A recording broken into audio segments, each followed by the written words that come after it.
Ibu Bapak, Saudari dan Saudara yang terkasih di dalam Tuhan Yesus Kristus, kembali kita berjumpa di dalam renungan mingguan hari Rabu tanggal 12 November 2025. Bersama saya Pendeta Ardi Tulus Arianto, kita akan bersama merenungkan firman Tuhan dengan sebuah tema yaitu hidup bersama Sang Firman. Sebelum kita akan bersama merenungkannya, mari kita menghadap Tuhan di dalam doa.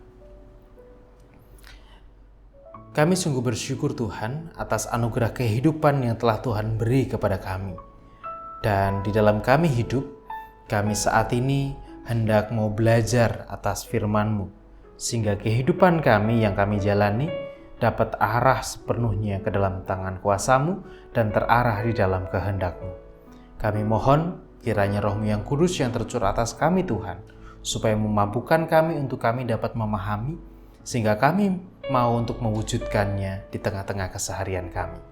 Kami serahkan ya Tuhan perenungan firman-Mu pada saat ini ke dalam tangan kuasa Tuhan sendiri. Di dalam nama Tuhan kami Yesus Kristus, Juru Selamat kami yang hidup, kami berdoa. Amin. Sabda Tuhan yang akan kita renungkan bersama pada saat ini tertulis di dalam Injil Yohanes pasal 5. Injil Yohanes pasal 5 ayat 19 sampai dengan ayat 24. Yohanes 5 ayat 19 sampai 24. Yang demikian sabda Tuhan bagi kita. Maka Yesus menjawab mereka, katanya, "Aku berkata kepadamu, sesungguhnya anak tidak dapat mengerjakan sesuatu dari dirinya sendiri, jikalau tidak ia melihat Bapa mengerjakannya. Sebab apa yang dikerjakan Bapa, itu juga yang dikerjakan anak. Sebab Bapa mengasihi anak dan ia menunjukkan kepadanya segala sesuatu yang dikerjakannya sendiri. Bahkan ia akan menunjukkan kepadanya pekerjaan-pekerjaan yang lebih besar lagi daripada pekerjaan-pekerjaan itu, sehingga kamu menjadi heran. Sebab sama seperti Bapa membangkitkan orang-orang mati dan menghidupkannya, demikian juga anak menghidupkan barang siapa yang dikehendakinya. Bapa tidak menghakimi siapapun, melainkan telah menyerahkan penghakiman itu seluruhnya kepada anak, supaya semua orang menghormati anak sama seperti mereka menghormati Bapa. Barang siapa tidak menghormati anak, ia juga tidak menghormati Bapa yang mengutus dia. Aku berkata kepadamu, sesungguhnya barang siapa mendengar perkataanku dan percaya kepada dia yang mengutus aku, ia mempunyai hidup yang kekal dan tidak turut dihukum, sebab ia sudah pindah dari dalam maut ke dalam hidup." Demikian bacaan sabda Tuhan. Yang berbahagia ialah mereka yang mendengarkan dan melakukannya. Haleluya. Amin. Mungkin kita sedikit mengingat aktivitas kita dulu ketika sekolah, ketika mungkin masih di sekolah dasar, kelas-kelas awal begitu. Mungkin kita, Bapak Ibu, saudara-saudari dan juga saya gitu ya, kita sering diminta untuk menuliskan apa yang dikatakan oleh guru kita, atau dalam istilah lain kita didikte. Kita didiktekan, kemudian kita nulis, kemudian gurunya membacakan, kita menulis apa yang dikatakan guru. Aktivitas mendikte itu pun, atau kita didikte menuliskan itu pun, ternyata juga gak gampang. Mungkin ada pengalaman-pengalaman di mana kita salah tulis, karena kita salah mendengar, kemudian kita menulisnya ternyata salah gitu ya. Walaupun kita sudah disediakan waktu khusus untuk kita mendengar dan kita menuliskan, toh itu pun juga tidak mudah. Aktivitas yang kita lakukan dulu, mungkin puluhan tahun yang lalu bagi sebagian orang dan beberapa tahun yang lalu mungkin bagi kita. Nah, hal itu memperlihatkan bahwa ternyata mendengarkan atau bahkan juga mencontoh, menirukan, mendidikte, itu pun juga bukan hal yang perkara gampang.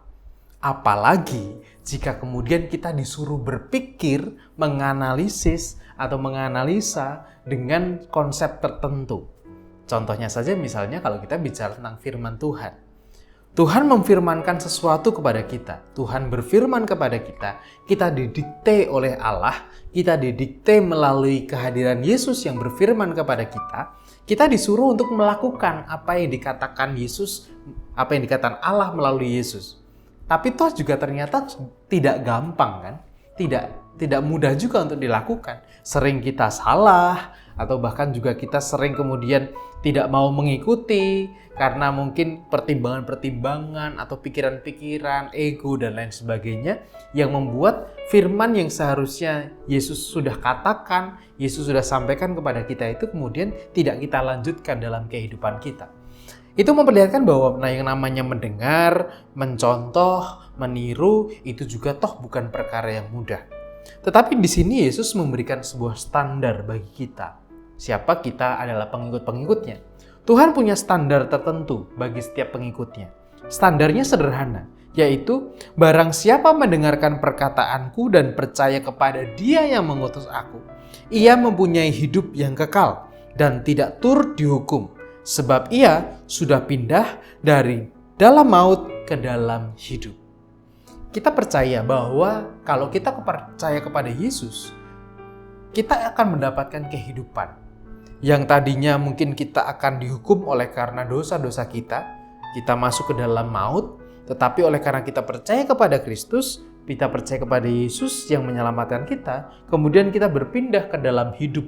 Bukan tetap berkutat di dalam maut, tetapi kita berpindah pada hidup. Kita percaya itu, kita meyakini itu. Tapi persoalannya adalah keyakinan itu tidak kita barengi dengan cara kita untuk mempertajam pendengaran kita dan mempertajam sikap kita untuk kita meniru atau kita kemudian melakukan apa yang sudah kita dengar dari mulut Yesus melalui firman-firman yang kita baca di dalam Alkitab.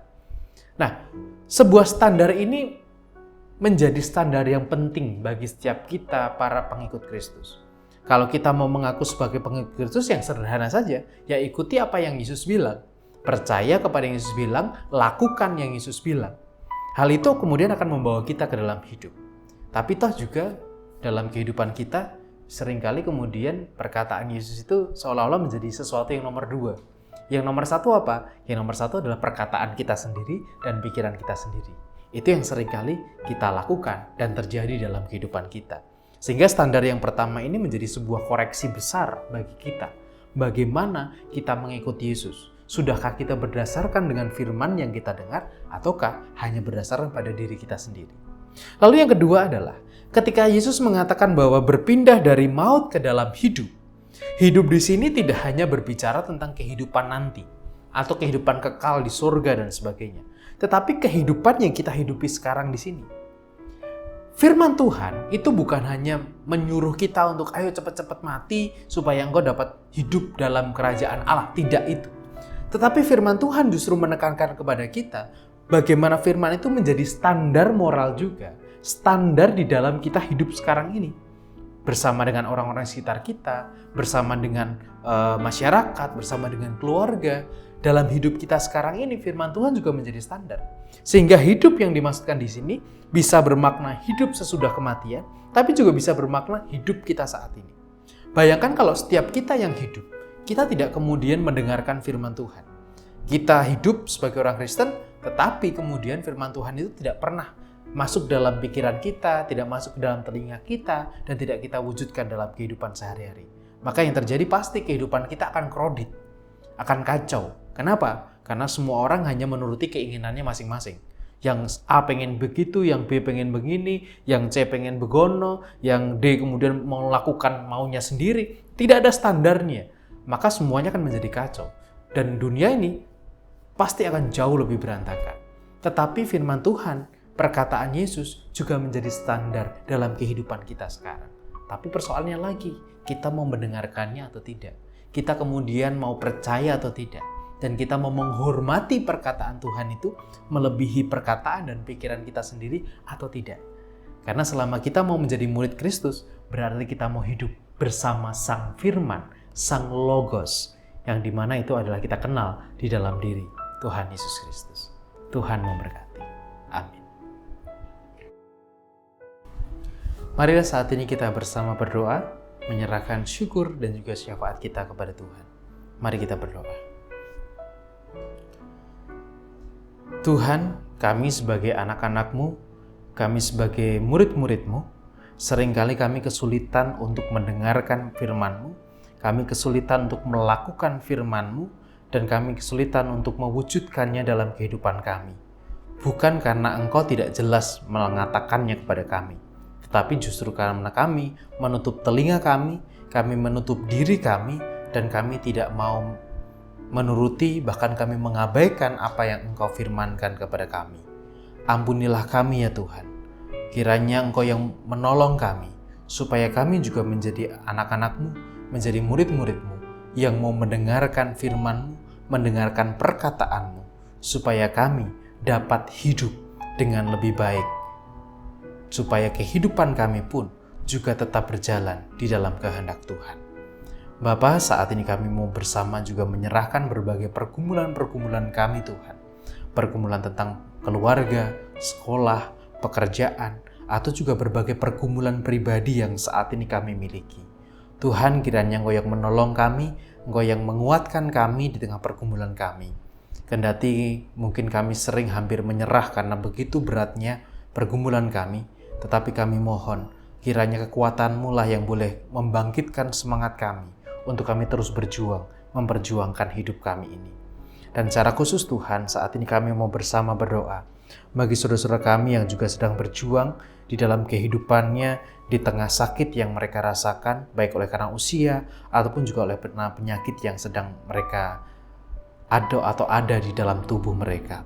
Kami berdoa Tuhan untuk Ibu Tugira Sariman, Ibu Rusmiati Suhardi, Bapak Priyono, Ibu Morjangkung, Ibu Endang Karno, Ibu Kon Mariatin Subardi, Bapak Saharun, Bapak Barti Benyamin, Bapak Elias Sariman, Bapak dan Ibu Sunarto Saputro, Bapak Christian Dauriwu, Ibu Sarti Buti Santoso, Ibu Mardi Utomo, Ibu Yatmeratini Rosti, Ibu Sri Suwarsi Rahayu, Ibu Ami Birowo, Anak Amoresya, Ibu Sri Utami Suprapto, Ibu Margono, Bapak Sulistianto Biaki, Bapak Cahyo Mundati, Saudari Dita Kristiani.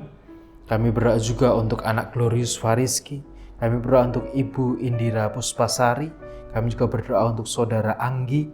Kami berdoa juga untuk Bapak Warsito Utomo, Ibu Endang Cokotriono, Ibu Ana Rosalia, Ibu Martini Rasdiman, Bapak Edwin Krusma Yulianto, Bapak Pendeta Emeritus Dwi Nugroho, Ibu Ernita Nesip, Bapak dan Ibu Hati Wahyono, Anak Nasya Elna Putri, dan juga saudara-saudara kami yang lain. Tuhan, kami mohon Tuhan, kuasa-Mu terjadi atas mereka.